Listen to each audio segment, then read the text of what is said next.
So because I'm very clear about the person I'm helping in that moment, that's how I become exceptional. So for you that's listening, you need to understand and get clear on the consequences of doing a bad job.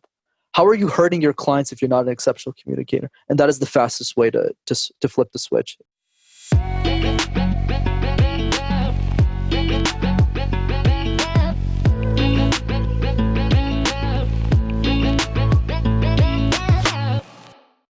Hello and welcome to the Working From Home podcast with your host, me, Nelson Jordan.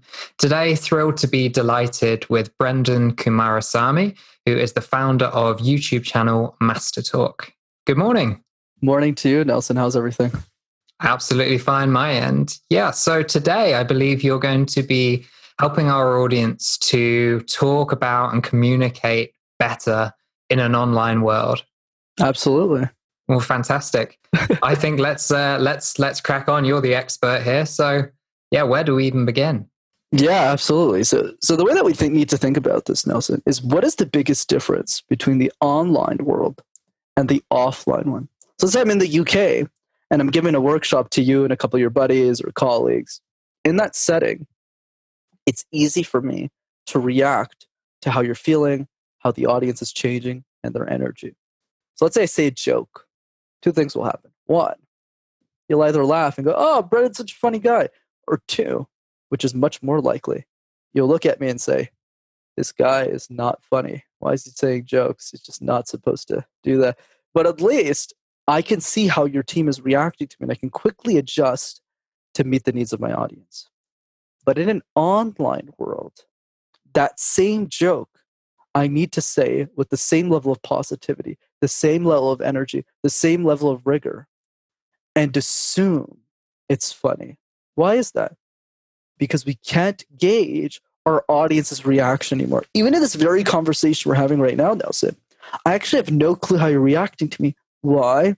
Because I'm not looking at you. I'm looking at the camera lens, right?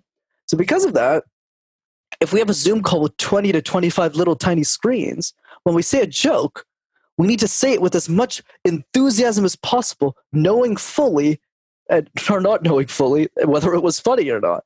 So what are some of the tips that we can do to bridge these two worlds? The first one is what I call the perfect virtual room presentations. What you want to do is get the most critical people that you know in your network, get them to join a Zoom call with you, and make them critique every single element of who you are and what you're presenting.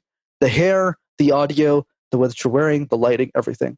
And of course, what you're presenting. And get them to drill you on a bunch of questions. Brenden, go to slide 60, go to slide 2, do this, do that. So when you go to the actual presentation, you'll be phenomenal. The second thing that you want to do is imagine the perfect in-person audience. So what I mean by that is when I started podcasting or just presenting, it's this bizarre thing. We're kind of just wondering, why is this stranger asking me questions about my life? This is so odd. But over time, as you get better with communication, the intention and the mindset that you bring changes. It changes from who's this Nelson guy from the UK to Nelson's putting a lot of effort into this podcast. He really cares about serving his audience. So I'm going to assume that I've known him for many years and talked to him in that way. That takes a lot of time to get right.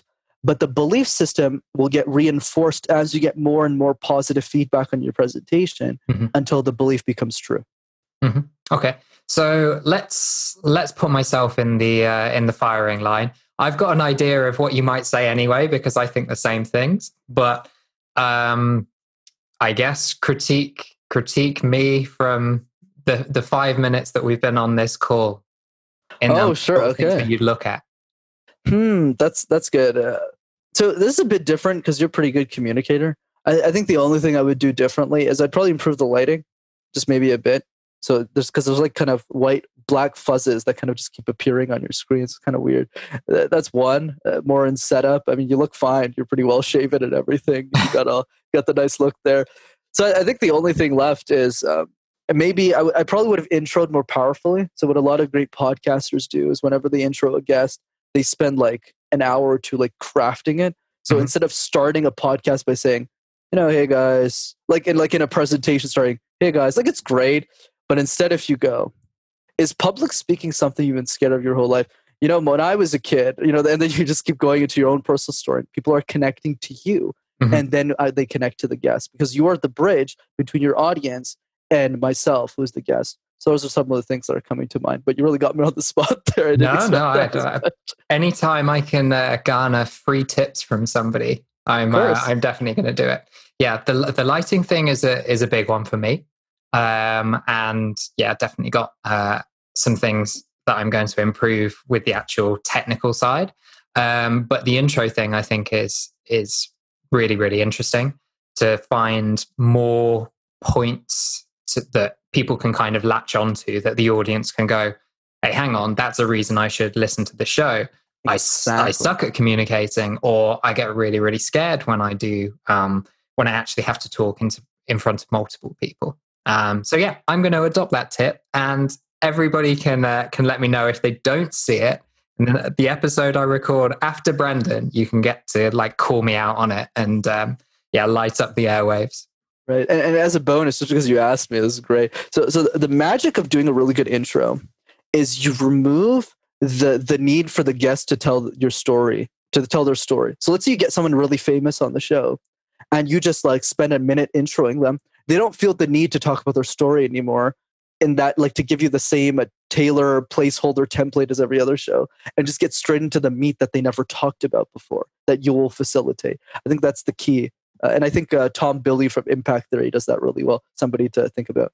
Cool. Perfect. Yeah, I think I'm going to have to try that with in slightly different ways, because you may not know this, or you might, but the podcast involves two different types of guests. The first guest are people like myself. So we're freelancers, we're online business owners, we're remote workers, and I get those people on specifically to tell their story. So I don't want to take too much away from them. But then I have the second bucket of people, of guests, which are people like you, who are experts that I get on specifically to talk about, here's all the tips and tricks and processes and frameworks that you can put in place to improve the lives of the first audience. So I think maybe I'll try and incorporate the approach more for the experts, and try and find a way that it's not so jarring when I don't do the same things for the people like myself who I get on specifically to share their story. Does that sound good? That sounds awesome. Absolutely. Fantastic. I'm excited to incorporate it. So I mentioned kind of the frameworks there about communication, and obviously we need to kind of incorporate that on how to communicate well on an online world. Once we've got kind of the tips out of the way, are there any kind of frameworks or principles that anytime you're communicating, whether that's kind of on a call like this, or whether that's on one of your YouTube videos, are there any things that you look for? Right. So here's an easy one people can implement with presentations. The way that we need to think about communication, Nelson, is if you become a master of one, you become a master of all. So if you try and focus on conversational skills, presentation skills, meeting skills, you're not really going to go anywhere. But if you say, let me be the best presenter I can possibly be, that confidence from that singular focus makes you better at everything else. So if I use you as an example, you're getting started with the podcast, you're trying to get a feel for how to be a better host. After 1,000 episodes or 100 episodes or 200, whatever the number is, you're going to be so much more confident as a podcast host that is going to sprinkle onto everything else in your life. You're going to be better at conversations with people. You're going to start asking deep, meaningful questions. All of a sudden, people go, "Hey, Nelson, what happened here?" You're just they'll probably say, "Hey, Nelson, we're having a beer together. Cut that out." But yeah, maybe you should try this on people that you're meeting for the first time or something. But anyways, the point is, the better you get at one, the better you get at all. Mm-hmm. So one framework that makes it super easy for people to master presentation skills is what I call the jigsaw puzzle method. So everyone knows what a jigsaw puzzle is, right? You know, those 1,000-piece little pieces of wood that you kind of, cardboard, I guess, you kind of put together. So if I were to ask you, Nelson, because I'm sure you've done puzzles in your life, which pieces would you start with first and why? Yeah, corner pieces, always. So what's your rationale? Maybe just talk about that for a second or two. If you're doing a standard puzzle, there's 4 corner pieces. So easy. and you want like an easy way to start. So yeah, corner pieces, edge pieces, and then everything in between. Absolutely. And I agree with you. You're absolutely right. So did I pass your puzzle test? Yeah, of course. But no, I mean, it's hard for people to give the wrong answer. Jesus, people go, whoa. I was like, I think the question is like, do you know what a puzzle is? Like, then you know how to do it. Yeah, then you know. So the issue, Nelson, is we don't do that in public speaking. We got presentation. It could be online or offline, doesn't matter. And it's in 2 days. So what do? We don't start with the edges first. Start the middle. We shove a bunch of content. Then it's Friday, we're presenting. We go, our last slide. We go, yeah, so I guess I'm done. So thanks. Every single time. Or the standard, does anybody have any questions? Right. Every single time. It's like, it's really, it irks me as a coach. But it's the point that I'm driving is in public speaking. It's exactly like a jigsaw puzzle. Start with the edges first. Practice your introduction 100 times. And by 100, I'm not exaggerating the number. It's a minute. This is not a 10-minute introduction. It's a minute. Do it 100 times. It'll take you 3 hours. You'll be done. Do the same thing with the conclusion. Because remember, what's a great movie with a terrible ending? A terrible movie, right? So don't end your movie by saying, what do we learn today? You're not inspiring people. Do that conclusion 100 times. What will happen is you'll start to find a new confidence you never had with presentations. People will go up to you and go, Nelson, wow, the way you introduce presentations is really good. And you're like, yeah, no big deal. I've just been practicing. And then what happens? Like your introduction, oh, Nelson, wow, your intro is so good. No worries. I'm just naturally good at this. But yeah, I have no hobbies and I just just repeat. I just look at the rain in the UK and it just inspires me to write. That's it. or something. But then the most important piece after we do that is don't conquer the middle alone. Doing 1,000-piece jigsaw puzzle alone is boring. You look at all these slides. For some people, that could be interesting. But I'd say for most people, it's more fun doing it with your family. Hey, I got the sun pieces. Nelson, you do the moon pieces, and then we'll put it all together and we'll have a fiesta or something. Right. Same thing with keynotes. I don't know why people practice presentations alone. I'm a pro and I still don't do it alone. I get my friends who run me through walls, who laugh at my content, and who help me figure out the middle pieces. So when the puzzle is complete, it's a masterpiece. So for you that's listening, apply this puzzle analogy in every one of your presentations. Intro, conclusion, middle. You'll see completely different results. Mm-hmm. So when you have your family and friends reviewing your presentations, do you ask them to focus on specific things? That's a great question, right? I do. So what I do differently than most people is I actually record myself present, and then I send it to a lot of my friends. So I send it to a group of 10, 15 people, hence why you need to be obsessive. But what I ask them specifically is not for feedback, because I'll get general. What I ask instead is I ask for time-stamped feedback. So what that means is Isabella will look at my presentation and go, hey, Brenden, skip to 15:47, so the 15th minute, 47 seconds in the conversation. And I go, okay, what do you see? And she goes, why are you smiling when you're talking about a car accident? I go, whoops. So the other 15 people are doing their own timestamps. Go to 23:7, go to this. So I spend 3 hours looking at all their timestamps, going through all of them, and just watch. It's nauseating when you do it the first time. But remember, as Kobe Bryant used to say, you always watch the tapes. He used to be a professional basketball player, context for people. You always want to rewatch the tapes. That's how you get better. So when I go through all 57 timestamps, it's probably a lot less these days, but back then it was like 120 timestamps. The second recording you send to them, you're going to have a lot less feedback. Mm-hmm. And you're going to be exponentially better. Version 1 versus version 2. That's something you can take home. Sure. And then there's probably more things that come up that you didn't do the next time. And then you go, okay, right, well, I've got to refine those. And then you end up with recording. But hopefully, yeah, you'll see these things kind of drift off as you nail like, okay, car crash, don't smile at. Okay. Or just think, and you probably generalize that rather than remaining on so specific. You probably think, okay, match my tone, my facial expression with what I'm actually talking about, for example.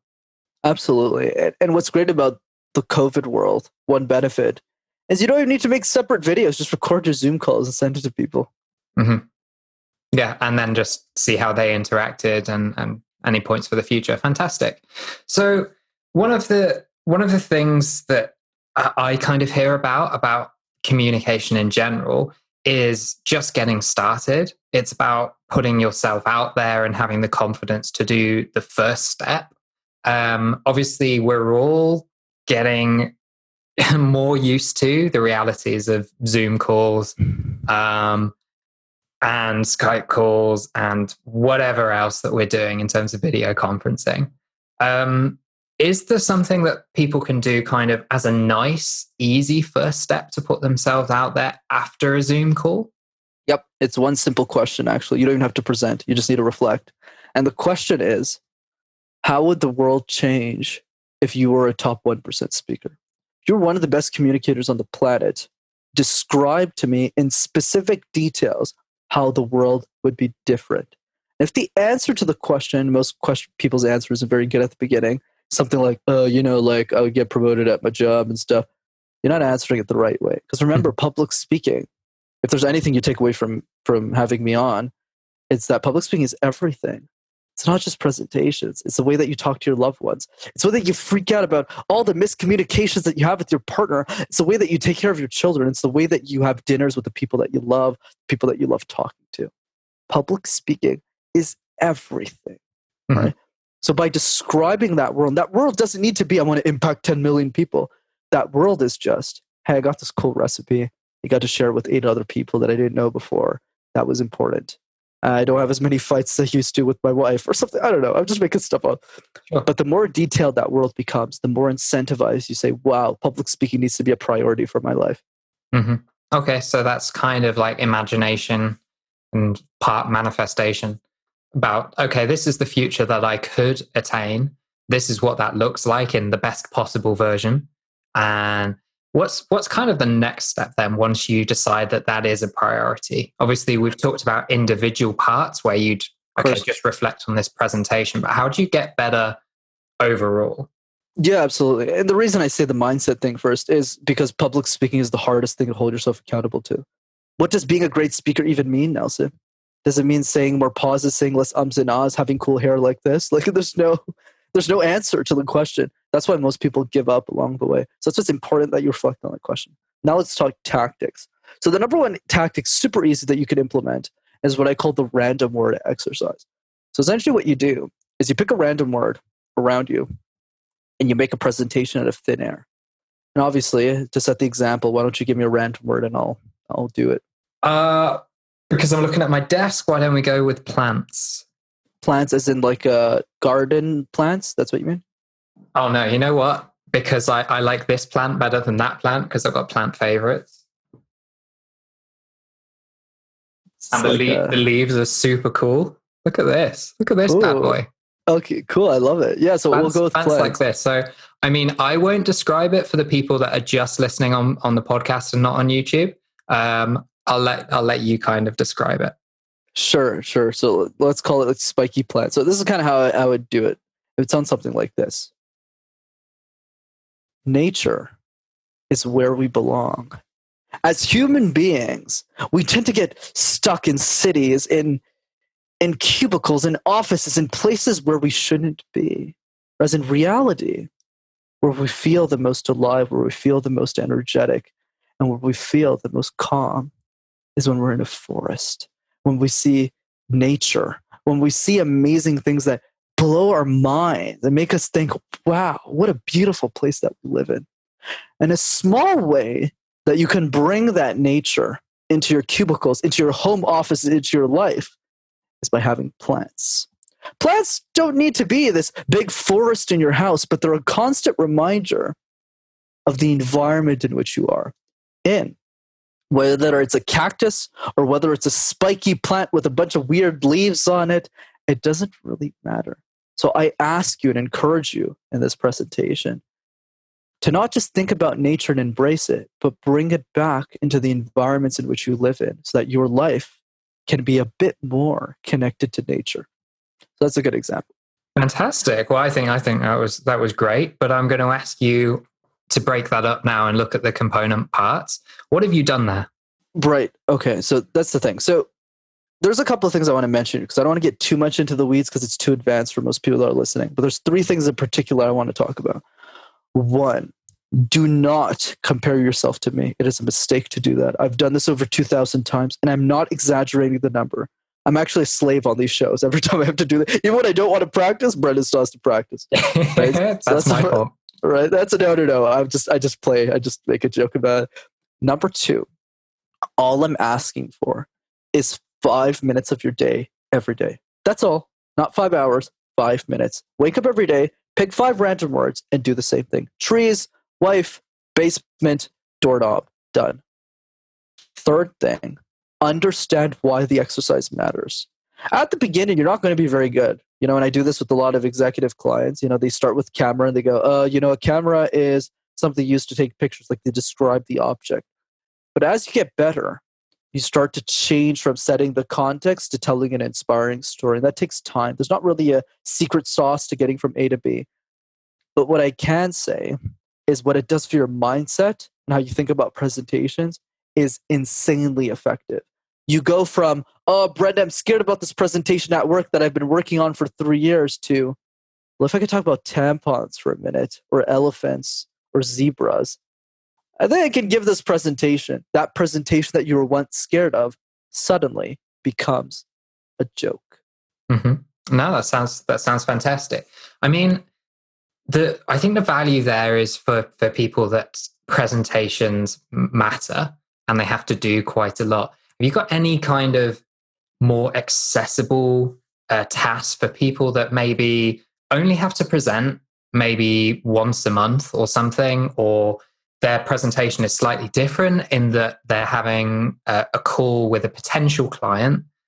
Say, for example, like I'm a copywriter and digital marketer. So part of my sales process is getting people on the phone or a video call like this and asking them a lot of questions. So the way I do my pitches is really just more focused on the client. So I ask them what their situation is, what's led them to this point, what they're looking to achieve. And then I kind of model what I've got to say at the end of that based on the answers that they've given. Fairly simple stuff. So for people like me, what are certain things that I could look for in the calls? Say, for example, if I record them and watch them back, what are like some easy, quick wins that I could incorporate? Right. So I'll spin this a bit differently because I'm very different than most people in my industry, and it's always good to have different perspectives. I think the reason why you want to do this exercise, even if you're not going to be a keynote or you're not going to be a professional, because doing the harder exercise makes the regular speaking exercises much easier. And I'll explain why. So before I joined IBM as a consultant, which is pretty much all corporate presentations to clients, Fortune 500s and the like, I was giving presentations like I was describing before. I would speak to like all these executives, speak in front of 200 people and give a show. But when I went back to IBM and I started presenting, I was one of the best communicators there because I had very strong foundational skills from the crazy stuff I was doing before. So let's say when I start a corporate presentation, it would sound like, it's so great to be here. My name is Brenden Kumarasamy. I'm a consultant at IBM. Today, we're going to be looking at the 3 key objectives of this project. I can't present like this if I don't have the background of the crazy stuff. Mm. The reason why that crazy stuff is important is because it ramps up your communication skills at light speed versus if I said something like, hey, Nelson, here's a quick win that you could do. If you silence a bit more in your presentations, if you ask more open-ended questions, all of that is great. All of that is important. All of that is necessary, but it's not fun. I would tell you to do all these quick ones. I guarantee you no one's going to do it. They're just going to say, okay, like that's great. I'm just going to go back to being a boring speaker. Whereas if we break, this is what Tony Robbins calls breaking state. So there's a reason why he swears at people in seminars and calls women like bitches and stuff. It's like crazy. Why does he do that? Because he breaks their state. Like nobody calls them that. So they go, whoa. And that's how he gets the transformation. That's why I break the state of my clients. I obviously don't swear at them, but what I do instead is I say, okay, talk about tissue papers for a minute. And they're like, wait, I can't do this. This is weird.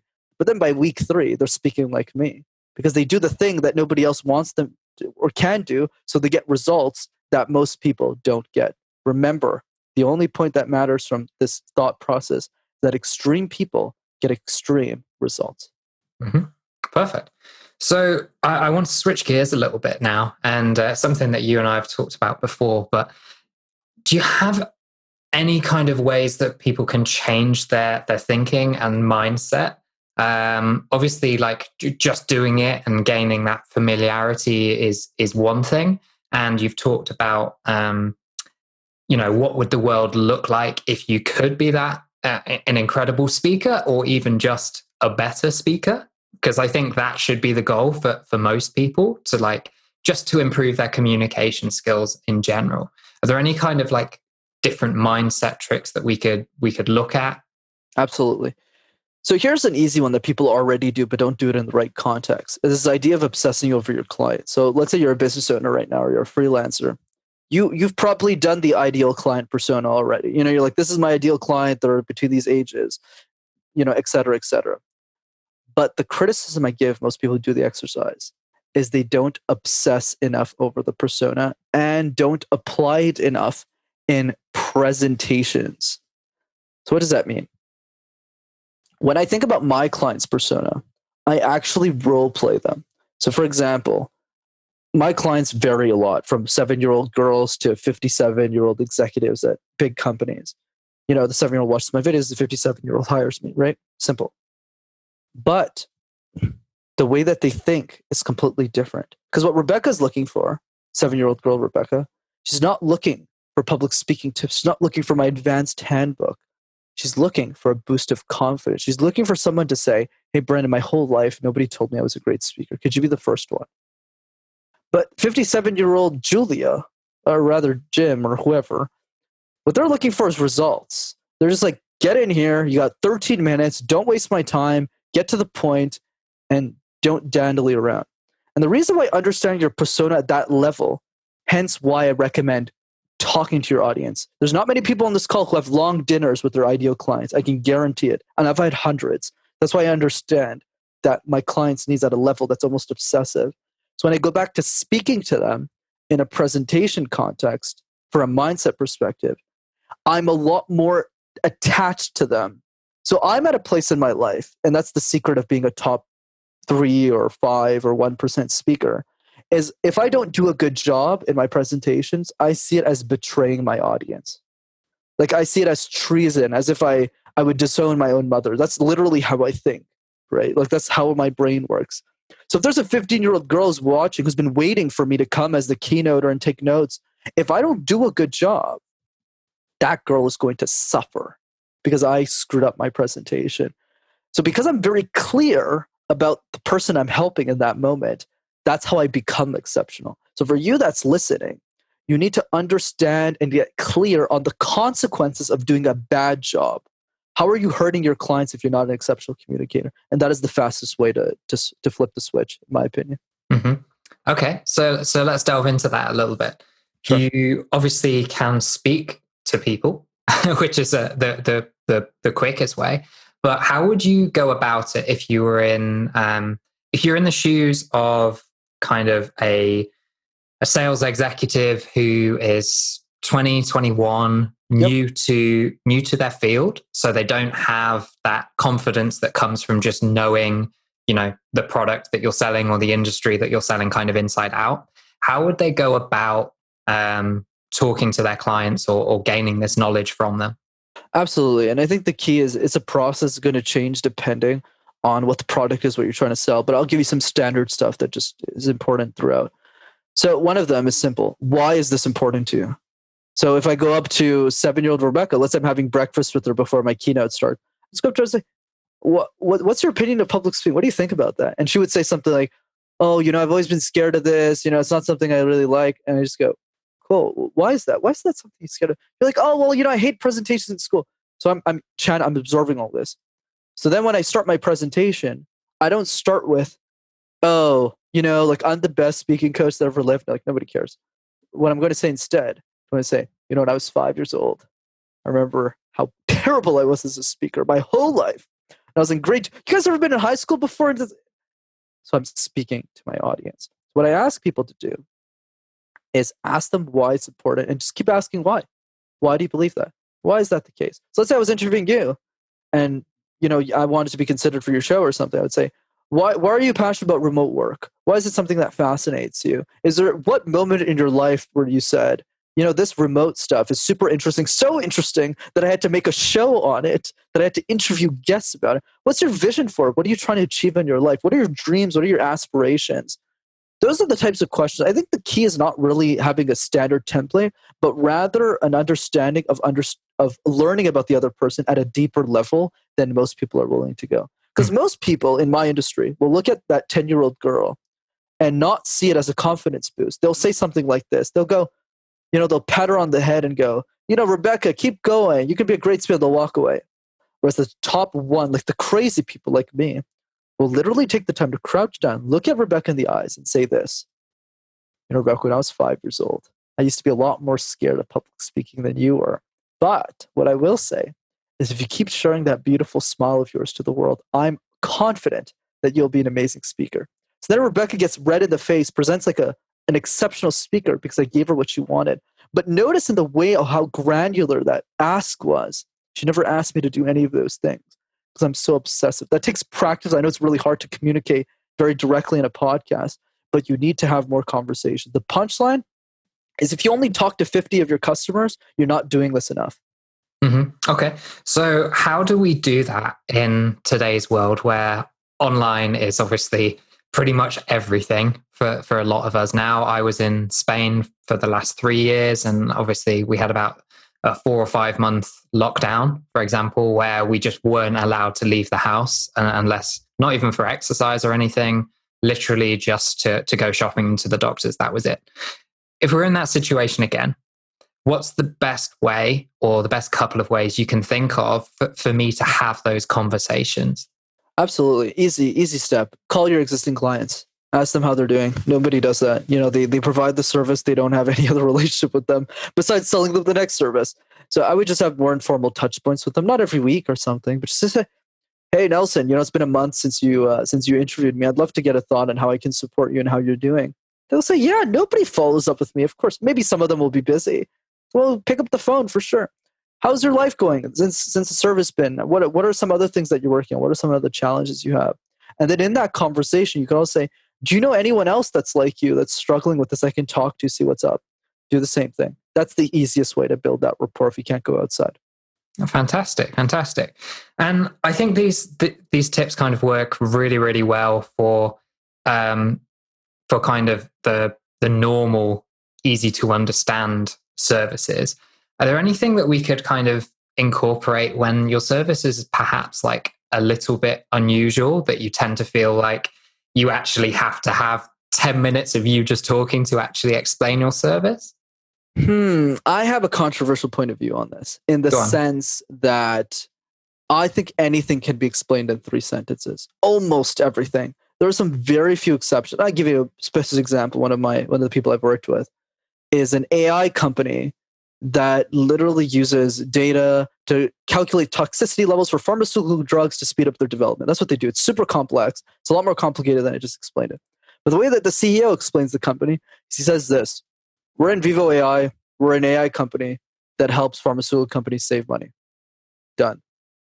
That's it. We use artificial intelligence to help pharmaceutical companies save money. Done. That's it. And then we go on. So every complex idea can always be the highlight of that idea can always be simplified in 1 sentence. Well, it's MasterTalk. It's a YouTube channel where I make YouTube videos on public speaking. That's basically what it is. Done. What's Airbnb? Is it a marketplace where buyers and sellers exchange real estate assets for profit? Absolutely.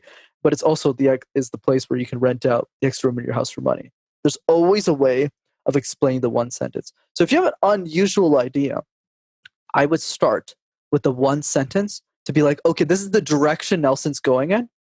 So now I know if I want to follow you in that direction or not. And if I do, then I'll listen to the other 10 minutes. And if I don't, I'm not your client anyways. So you just go pick the other person who.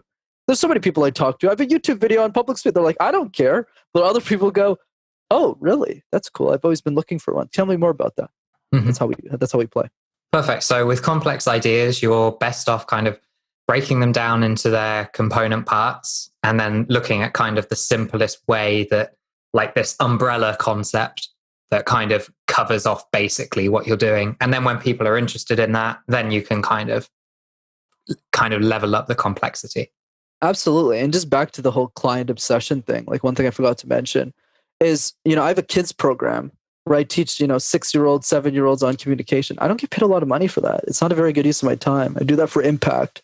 But what people don't know is I have one-on-one interviews with every single kid that goes through my program. Why? Not because it's more profitable, because I need to understand them. I need to know their psychology. If I'm willing to do that with kids who pay me almost nothing, right, because their parents charge me, whatever, you're supposed to do that with the people that are paying you top dollar for your services. Like, it's just given. It's a good way of comparing things. Mm-hmm. Perfect. I'd just like to switch gears a little bit. I want to talk a bit more about you. You've been very generous, kind of giving your time on here to the show and kind of helping our audience improve their communication. But what does the future hold for you? What are your goals?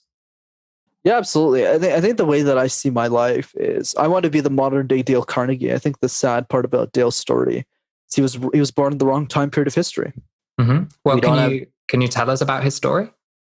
Yeah, but more in the sense of so for those who don't know Dale Carnegie's work, he's the author of How to Win Friends and Influence People, which is like a hugely popular book, sold tens of millions of copies around the world. But the issue with Dale's work is not anything that happened to him particularly. It's just because he was born in the 1930s/50s-ish, before this type of stuff existed, which is the best way to learn public speaking, listening to someone through a video or through a podcast. We don't really learn from it in the best possible way. And I just got lucky that I was born in the right time period of history and I was able to accumulate all that knowledge. So my goal is to democratize the whole thing so that when I'm dead, people can learn from me forever. That's the goal. Wow. Okay. Fairly ambitious. Do you have an idea of what that would look like on a more concrete level? Definitely YouTube. I just think YouTube is the best way to scale an idea right now in video anyways. If you just look at the number of subscribers people have and the reach that it has as a medium for trust and actually sharing something valuable rather than like a 60-second Instagram post or something. So the goal is really focused on growing the YouTube channel. Of course, in the future when I'm in my 30s or late 20s, I'll probably focus a lot more on building the brand externally through books and media appearances. Fantastic. I'm really interested by your kids program because I was somebody who basically shied away from all of that stuff as much as possible. I mean, it's not uncommon. It scared the crap out of me. Having to talk in front of people, even talking one-on-one with people that I didn't know was quite a scary proposition. So yeah, I'd love to hear more about that. What does that include? Yeah, absolutely. So the kids program is basically I coach. Most of my seats are filled up, but if you want to send me a DM on Instagram, I'm sure we could figure something out. I'm at Master Your Talk, but the point I'm drawing with the kids thing is I want to build a whole new education system. I think what's fascinating and weird, actually, not fascinating, but odd. If you gave me the keys to the kingdom for a day and you said, Brenden, you have opportunity to change the curriculum and we won't pay you to like build a perfect class on public speaking, would you do it? I would absolutely do it. But you know what the sad part is? No one's giving me the keys. I have the exact curriculum. And you know what I'll do, actually, since you asked me? I'll give you the curriculum so that you can like do it with if you're an educator, you can do it with your kids. The strategy is simple. You take the kid, you ask them what they're passionate about, and you let them present a topic that they actually care about. So my youngest client, who's 6 years old, she's one of the best speakers I've ever met in my life, better than a lot of the C-suite people I coach. Why? Because I treated her like an adult. I just said, what do you want to present? She goes, well, I love school. So I said, perfect, make a presentation on that. And then I made her do the same presentation over and over and over again with a group of other kids who are cheering her on, who are telling her to keep going, who are encouraging each other. And then the third thing is I give her feedback like an adult. I don't yell at her. I don't mock her or anything. I say, hey, Julie, I think you should be focusing on this. You should be doing this. She's super smart. She's 6 years old. We treat kids like kids when we should be training. They're a lot smarter than a lot of the parents I talk to. When it's the point that I'm driving, treat them like adults, make them present one thing over and over again, and then they'll be exceptional. Mm-hmm. Fantastic. I love how you kind of brought up the wider education sector as a whole. And I'm not going to pretend to be an expert on the American, Canadian systems, whatever. My wife is a primary school teacher over in the UK, but she's taught out in Spain as well. And so I'm in a unique kind of situation because My wife is a primary school teacher. My sister is a primary school teacher. My mum was a primary school teacher and deputy head for like her whole career. My Wow. dad started out in teaching, then moved to become a lecturer on, I think he was lecturing on economics, and then, got out the system. I think there was too much teaching in the family, so he got out of the system. I actually went to university originally to become a PE teacher, before realizing like 3 weeks in, it just was not for me. So yeah, teaching is probably kind of in my blood more than most. And yeah, I have some quite strong views on where education should go. Would you ever kind of consider a kind of curriculum that you would teach, or kind of the environment that you would aim to create that wasn't just focused on the communication aspects, that also tried to pull in others as well? That's a great question, Nelson. I think my perspective on this is, if you want to do anything meaningful with your life, you should always be, this is just personal opinion, you should focus on one or two problems and hope that you can solve them before your time's up. And what I've noticed is there's a lot of smart people in education who are trying to fix the system too. But I think if there's the one skill that I just know more than anyone else in, that I want to, push the knowledge, there's definitely calm. So I'll probably focus a lot of my life on communication. But you're right, as I guess the brand grows, I'll definitely have another podcast where I share more life tips rather than communication tips. Fantastic. Cool. I think it's so nice to be able to start that early before a lot of the bad habits creep in and the negative associations creep in, because it's about the sort of period, probably in the UK at least, when you're kind of in your early teens, or maybe slightly before, that your teachers start asking you to present and they start kind of evaluating you on that. And I think, because at least in my experience, that wasn't handled particularly well, from like the teacher's perspective, the environment of safety and trust wasn't created. So I felt, when I was learning to kind of present, that it was this massive, huge thing, because we hadn't been asked to do it before. It came sort of out of the blue, and we hadn't been taught any of the skills to be ready for it. It was kind of just like by the way, next week you'll be doing a presentation on X subject, go. And then we'd all rock up the next week and be like, try and obviously muddle through and do our best. The thing we haven't talked about so far, I'm just kind of interested in hearing your thoughts about it, is if you have any tips for creating that safe environment that teachers could actually use, so that they could do your job for you, in a sense. Yeah, and it's definitely challenging not because of the teacher, but because of the system in which the teacher is a part of. Right, like my sister's an English teacher, right? To even push the analogy further, right? So I'm definitely aware of the challenges in the system. But I think the way that you can do it, I think the number one thing that we can do as educators is have them present the topic that they want to present. Every single one of my presentation when I was in high school and primary school, it wasn't something I got to pick. It was just, okay, Brenden, you got to do this poem. I'm like, what? On Shakespeare. I was like, who's that? and then you had to memorize the poem for next week. And if you don't, you're going to get an F. And you're like, okay, well.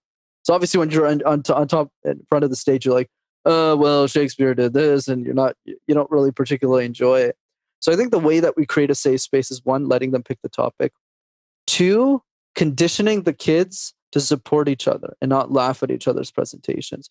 And one way you can do this as a facilitator is you make it clear. You communicate that. You say, hey guys, this is a safe space. Like, everyone here is struggling to communicate, including me, as the facilitator. I struggled a lot. How about we work how we applaud each other? Let's try that one. So let's say one person comes up. I would just make everyone like clap really hard for that person and create a lot of energy in the room. That's what I do with my smaller groups.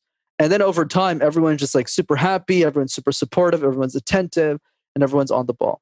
So those are a couple of things. And then a third thing I would say is probably give really good criticism. Like, don't just say, oh, like this is too general, or this is not. No. Just go, hey, this topic that you have here, how about we try it like this? How about we present it like this? Maybe we can have another kid give an example of how they would do it. John, why don't you go up there and show us? Nelson, why don't you go up there and show? Create more of a collaborative environment with all the students. Make them feel like they're a part of one team trying to achieve the same outcome. Fantastic. I think those are great tips. I was wondering, it just dawned on me, like, what are the differences, if any, that you see between kids of 6 to 11 or whatever it is and C-suite execs? Oh man, I could have a whole podcast episode of this. I much prefer coaching the kids. I'll tell you why. That actually not so much, because I get to pick the executives I work with now, so I don't have to work with like the bank people or whatever. But the point that I'm driving is the reason why the kids are easier to coach is because they see me as an authority figure.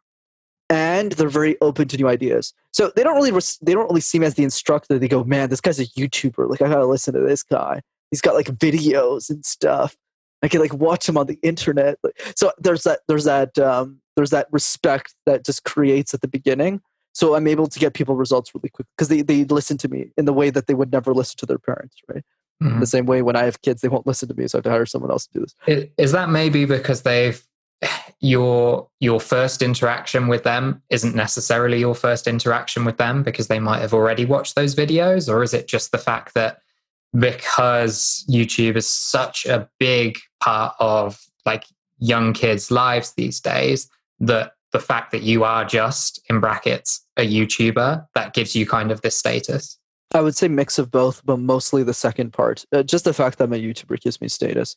That's what I found really odd.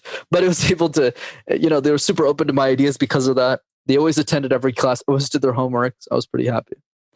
The executives, the challenge is that they have 20, 30 years of a belief in how they think it should be done.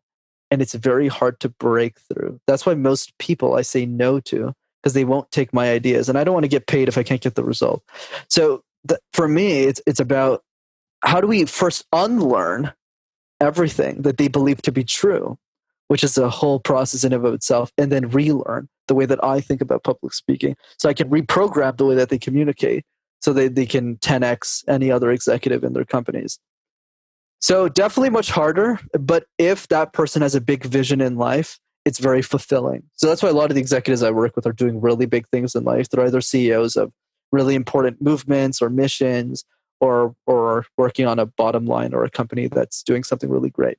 Mm-hmm. Do you think that is because with movements, there's always a sense of inspiration there, that the importance is heightened? Like, you're not just there to sell some stuff? Yeah, absolutely. And just to build on that further, and you're very intuitive, by the way, Nelson. I love that about you. But I think the key is the incentive is much higher. So let's say, for example, you're a vice president at a bank. There's nothing wrong with working at a bank, right? That was a lot of my friends are VPs at banks and stuff. But the point that I'm driving is your incentive of getting really good at communication is more just to get promoted to C-suite. Like, it's not really to change the world, change the banking system. Not really. But if you're the founder of Stripe, like Patrick Collison is, right? He's the CEO of Stripe. It's kind of like the back-end payment system for pretty much everything now. That guy's 29, right? When he started Stripe, he was much younger. So for him, the mission behind fintech and what he's doing at Stripe is much bigger than himself. Same thing with Airbnb's founder, Brian Chesky, right? Creating a space where people belong everywhere, any place, anytime.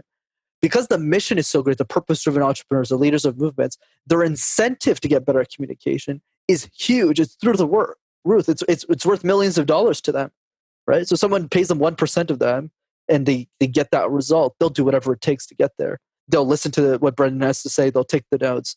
And those are the people I get really excited by. Mm-hmm. And so there's even nonprofit founders I coach for free just because they're just so big in the game that I'm like, no, I'll do it for free. I know you can't afford me. But of course, with the corporate people, I do charge. Yeah. Mm-hmm. So it's about potential impact. So potential impact. The impact that somebody can have on their own life in getting a promotion and the pay and all the status increase that comes with that is just not as big as if this person was able to communicate better.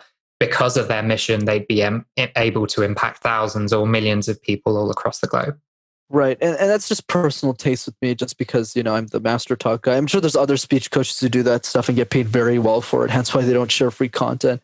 But for me, it's just been, money's great and I love it like anyone else does. But at the same time, like if I had to focus my time on one thing, it's definitely thought leadership. It's the videos that are going to change the world, not my coaching. Because I won't be able to touch as many people except the lucky people who can afford me. But everyone else, it's definitely through the videos. Perfect. Well, I know we're a little bit pushed to for time now, so it would be great if you could kind of just summarize some of the things that we've talked about, how to communicate well in an online world, how to put yourself out there, some of the practices that you can incorporate in your own life. Absolutely. So the big summary here, if I were to summarize this in a couple of sentences, is the following. You will only master public speaking if you have a reason to do so. You don't understand how the world would change if you're a great communicator, you'll never become one. You need to make the decision first to say, I want to have better conversations with my friends. I want to build better friendships with the people around me. I want to have more authentic connections with my family. And I want to share this recipe to 8 other people that don't know about the recipe yet. Once you get clear on that, then the rest becomes much easier. Whether it's the random word exercise, whether it's getting feedback that you probably don't want to hear in the virtual rooms, or whether it's obsessing over your audience and having conversations, dinners with them, understanding them. You will do all of those things if your ideas demand it. And trust me, if your idea is worth it and matters enough to you, you'll be doing all of those things and much more. Fantastic. Thank you so much for appearing today, Brenden. I'm sure people learned a lot. I definitely did. That's fantastic. Where can people find you? Absolutely. So for those who want to check out the YouTube channel, it's MasterTalk in one word. And if you want to reach out directly to me and send me a message, ask me a question, the best way of doing that is through Instagram. I'm at Master Your Talk. Perfect. Thanks so much, Brenden. Really appreciate it, and speak to you soon. Pleasure was mine. And that's it for today. You've been listening to the Working From Home podcast with me, Nelson Jordan. We've been talking about the good, the bad, and the ugly side of remote work. Thanks so much for listening, and I really hope you've enjoyed the time you've spent with us today. If you'd like to discuss the podcast, you want to make a new friend, or you're interested in working with me on a copywriting or digital marketing project, then visit nelson-jordan.com. That's nelson-jordan.com, where you can also sign up to my newsletter to hear about this podcast and other exciting projects. Until next week, goodbye.